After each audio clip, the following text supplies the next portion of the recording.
say much words about family who a member of the family commits suicide, how would I feel, because I've not experienced it myself, and I really can't say much about that. But if I'm to say something, I know it's really painful because you blame yourself every time what you should have done to keep the person. If you were more aware, how you should have prevented it. What's up, guys? Welcome to my channel. If you are new here, my name is Divine. I'm a musical choir, minominak, drummer, and a keyboardist. I have been for many years. I started making these videos as a space for music lovers like myself to check out our favorite artists and break down some of our findings that make them so fantastic. Make sure you follow us on Instagram at the Perseverance Reaction in order to recommend your favorite singers for us to react to. Hey, you killed it! Are you freaking kidding me? What's up, YouTube? Hope you guys are feeling good. Okay, guys, we're back again with a new video, guys. I'm my beautiful guys. My name is Divan, and welcome to the Perseverance, guys. Today we're back. We're excited. If you hate Jordan Peterson, watch this video. It will change your mind. This video is not trying for me because I don't hate it. Me neither. I don't hate it. I really do like him a lot, but I just want to see the reason why. They said if you hate him, you should watch this video. You're gonna like him. So let's give this video a try. You know how I do it? Talk less about it. Let's get into this video. I was thinking the other day, a journalist asked me why why people are responding so positively to what I'm saying. The young men, for example, and I thought, why? Yeah, that's a good question. He says, well, I'm actually on their side. I'm really happy that they're not wasting their lives. I'm really sad to see that people are disenchanted and nihilistic and depressed and anxious and aimless and perverse and vengeful and all of those things. It's terrible. And then to see people question whether that's necessary and then to start to rise out of it. It's like, it's so fun. Like last night I was after my talk, it's overwhelming.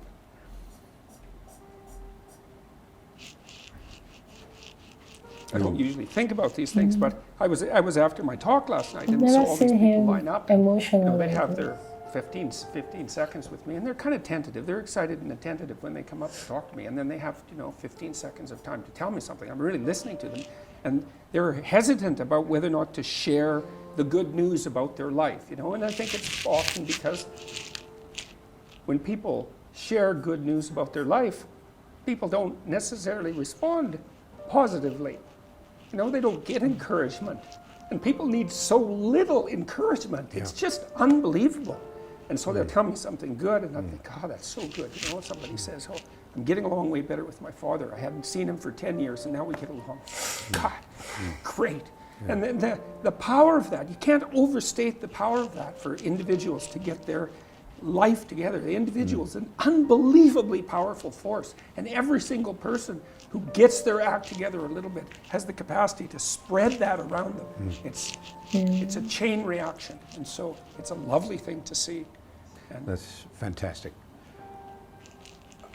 our daughter ended her life at 24 due to depression. If someone is determined to end their life, how can one change their mind? Oh, well, first of all, I'm very sorry about that. That's a terrible thing. Terrible. Yeah. Look, I had this friend,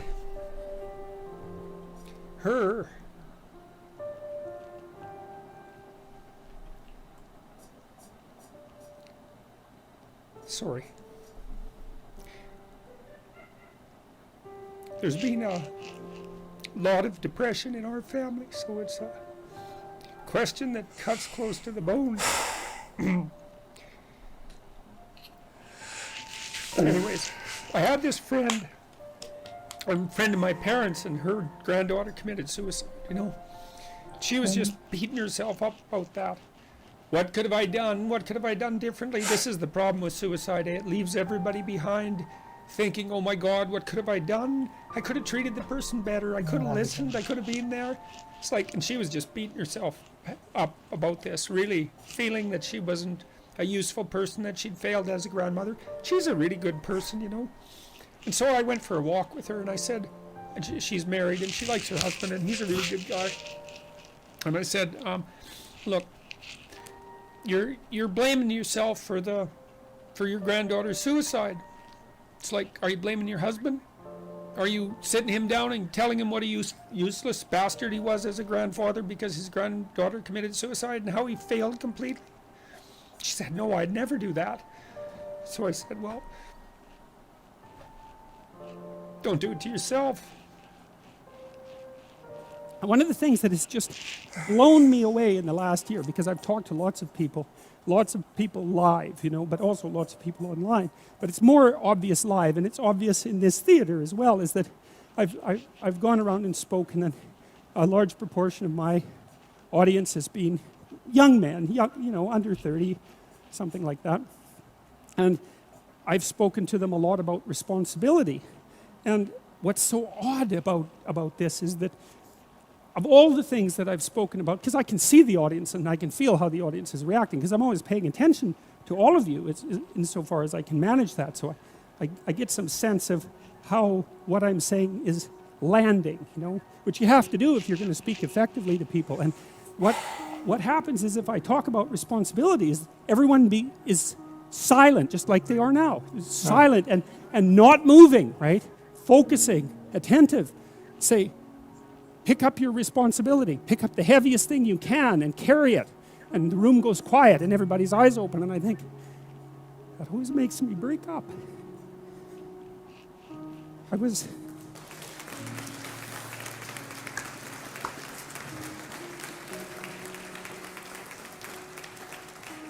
don't know why. I was speaking to an English journalist today who was going to write an article in Spectator magazine, and I was talking about this, and at the same point in the discussion, I had the same emotional reaction. I don't really understand it. I think there's something about it that's so crucial, because, you know, we've been fed this unending diet of rights and freedoms, and there's something about that, there's something about that that's so pathologically wrong. And people are starving for the antidote, and the antidote is truth and responsibility, right? And it isn't because that's what you should do in some, you know, in some I know better or someone knows better for you what you should do sense. That's the secret to a meaningful life, and without a meaningful life, then all you have is suffering and nihilism and despair and all of that, and self-contempt, and that's not good. And so it's necessary for men to stand up and take responsibility, and they all know that and are starving for that message. And the message is more that that's also a good thing, to stand up and take responsibility, because you're cursed so much now from when you're young with this notion that your active engagement with the world is part of what is destroying and undermining the planet and adding to the tyranny of the social systems. It's like, how about not so much of that, hey?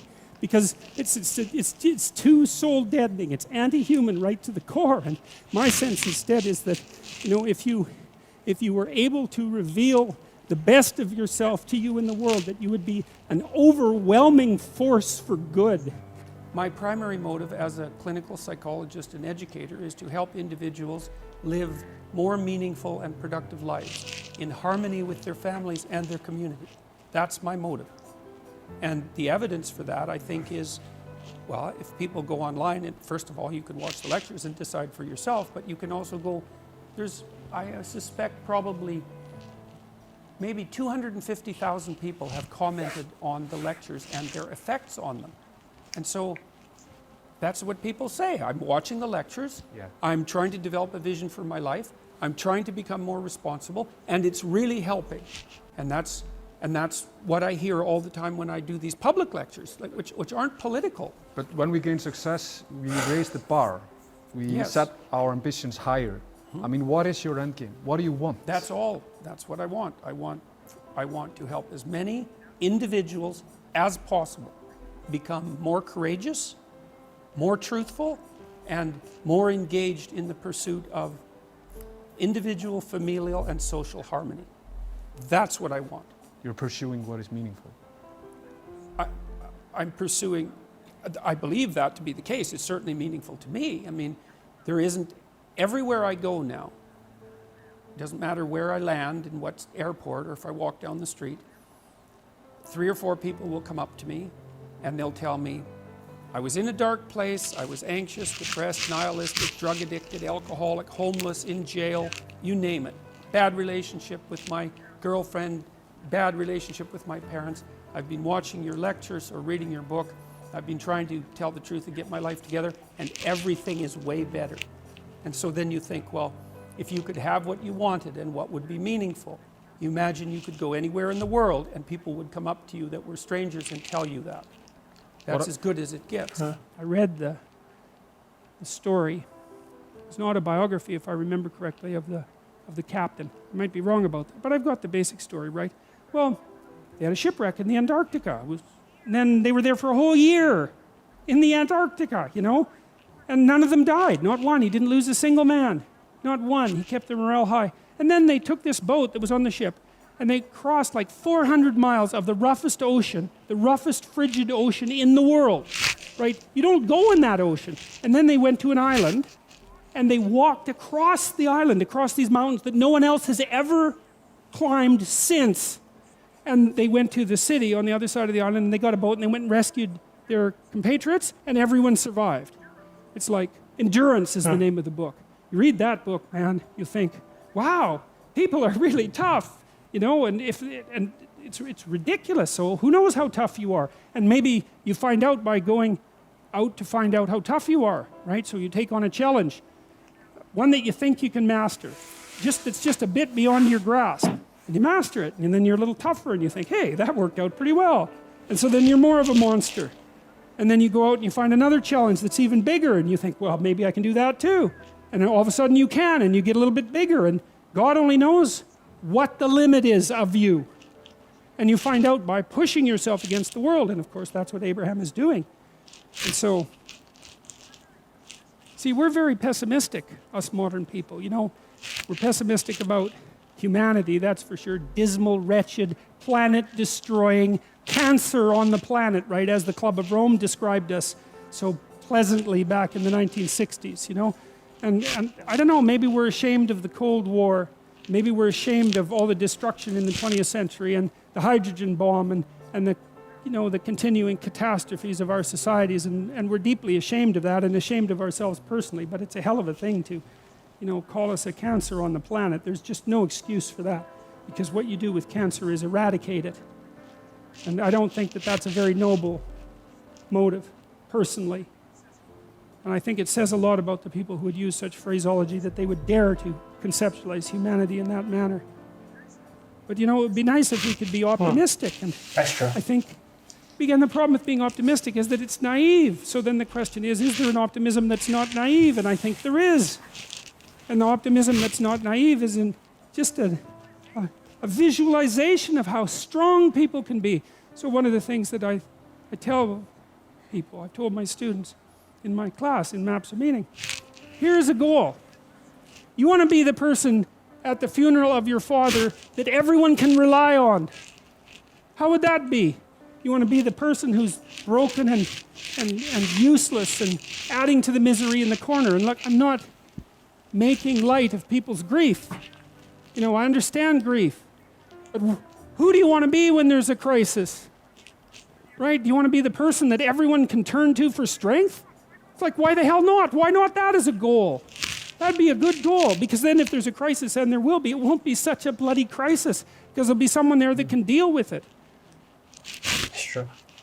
You know, so when I went and talked to these people at the funeral home, I envisioned that. I thought, okay, well, this is something you have to contend with if you're going to be alive and adult. You have to contend with death and suffering, and you have to be ready for it. And you have to be there for the person, because that's all they're going to have. And so there's a goal, man. And in this time of nihilism, you know, it's what's the point of life? People ask, and they're taught that at universities. What's the point of life? Everything's interpretation. Humanity's a cancer on the planet. You know? Well, how about no? How about not that? How about that there's something to us? True.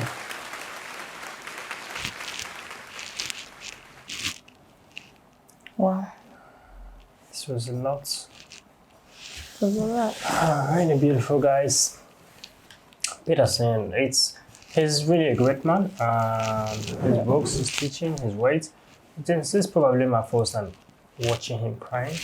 It was really emotional. It's really emotional. I really can't say much words about family who a member of the family commits suicide, how they feel, because I've not experienced it myself, and I really can't say much about that. But if I'm to say something, I know it's really painful, because you blame yourself every time what you should have done to keep the person. If you were more aware, how you should have prevented it. This was amazing for Peterson opening up himself to us and speaking to us. I learned a lot here, especially the last video when he said it should be optimistic instead of being someone trying to rely on people and adding more burden instead of making it lighter. You have to share, make everybody want to talk and open their mind, be positive. Don't carry a negative vibe, or always be positive. Know that greater days are coming. And being a human, it's not actually bad as how people are saying why were you born to this world? What's the point of life? Yeah. Being a human, it's a gift. There are billions of sperm, but you are the one who, out of all the billions, was picked out. So don't see yourself like someone who's bad, or you are not born here for a purpose. Every individual, every person has a purpose. So just be optimistic. Just know you're gonna rise high and high and high. And that's basically all for now. I really do enjoy this video, and I keep on learning more from Peterson every time he opens his mouth and speaks. That's why I keep on watching more of his videos. What do you think? Once when I listened to Peterson, he was trying to defend what he said and trying to explain his own point of view to you. But seeing him here, very emotional, and at some point he was speechless. He was just so in his feelings. I felt like he says what he understands and what he believes in, and he always tries to make everyone understand his own point of view. He's a very, very educated man, and he holds his words very dearly. When he was talking about the suicide, I really felt it. Like, a lot of people end up blaming themselves when a loved one died, which, honestly speaking, is not even your fault. It's not even because of you. They must have been going through a lot that they couldn't share, and that's why it happened. So I feel we put in a lot of responsibility on ourselves. Like, just like you said, when you asked the lady if she blamed her husband, she said no. Why would she blame? It's not his fault. Then why do you blame yourself?